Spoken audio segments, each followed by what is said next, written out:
love me. Tell me pretty lies, look me in the face. Tell me that you love me, even if it's fake.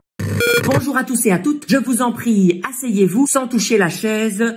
Merci. Alors, je suis persuadée que vous êtes ravis de me revoir en vrai et sachez que cela est réciproque. Pour ce premier jour de rentrée des classes post-confinement, je vais vous énumérer l'ensemble des nouvelles règles de sécurité et de vivre ensemble. Sachez tout d'abord que les écoles réouvrent leurs portes car nous considérons que contaminer vos parents et grands-parents, c'est bien, mais le faire en sachant compter, c'est mieux. Non, Madame Touchard n'est pas là, elle est en plein burn-out à cause du déconfinement. Sachez d'ailleurs que les dépressions du corps professoral sont et seront toujours d'actualité. Bien, voici ce qui a été mis en place afin d'éviter la propagation du virus au sein de l'établissement. Dorénavant, les livres empruntés à la bibliothèque vous seront offerts. Il ne faudra pas les ramener. Il est désormais interdit de se prêter du matériel. À partir de maintenant, prêter c'est donner, reprendre c'est voler et voler c'est virer. En d'autres termes, le matériel ne s'appelle plus retour, il s'appelle garde-moi cette merde, je n'en veux plus. Ça va? À compter de lundi prochain, il y aura une visite médicale par semaine. De fait, le bus qui vous y emmène est toujours le même. Eh bien, le vieil autocar qui pue la cigarette et qui vous transmet des maladies alors que vous n'en aviez pas avant de monter dedans. Les cours de natation sont remplacés par des cours de Quidditch. Les élèves qui n'ont pas de balai pourront s'inscrire à des cours de je me lave les mains, je suis quelqu'un de bien. C'est tout nouveau. Les travaux de groupe sont autorisés à condition qu'ils se fassent évidemment de manière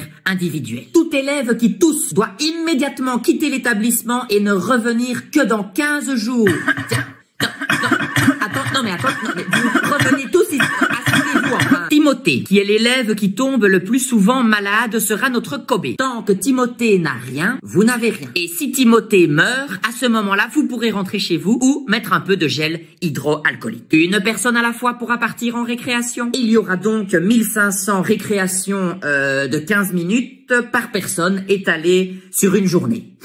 À partir de maintenant, je ne distribue plus les copies à la main, c'est trop risqué. C'est pourquoi j'en fais des avions en papier que je vous envoie. Nicolas peut mieux faire, Sarah décevant et Thibaut, il y a du progrès. Voilà. Les retenues sont remplacées par l'activité suivante, le saut du corona. Eh bien, c'est-à-dire que vous êtes sous le préau et nous, on vous lance des petites fioles de Covid-19 et vous devez sauter pour les éviter. C'est bien, hein? Si vous devez vous rendre aux toilettes, vous levez la main, toute la classe se déplace du côté gauche pour vous laisser passer et puis toute la classe se déplace du côté droit pour vous laisser revenir. Concernant la cantine, il n'y a pas de changement, puisque même sans chauve-souris, vous tombiez déjà malade. À partir de maintenant, le secrétariat sera fermé. Pas de changement non plus à ce niveau-là. Y a-t-il des questions? Pourquoi n'ai-je pas de masque? Très bonne remarque. En réalité, le gouvernement et les entités fédérées nous ont livré un mauvais carton. Nous avons reçu à la place 3000 bouquins intitulés « Comment former un gouvernement en moins d'1 an ». Qui en veut? Personne? Tu m'étonnes. Silence! Courage! Dans 2 mois, c'est les vacances. Bien, prenez une feuille et un papier. Interrogation surprise. Si le Covid-19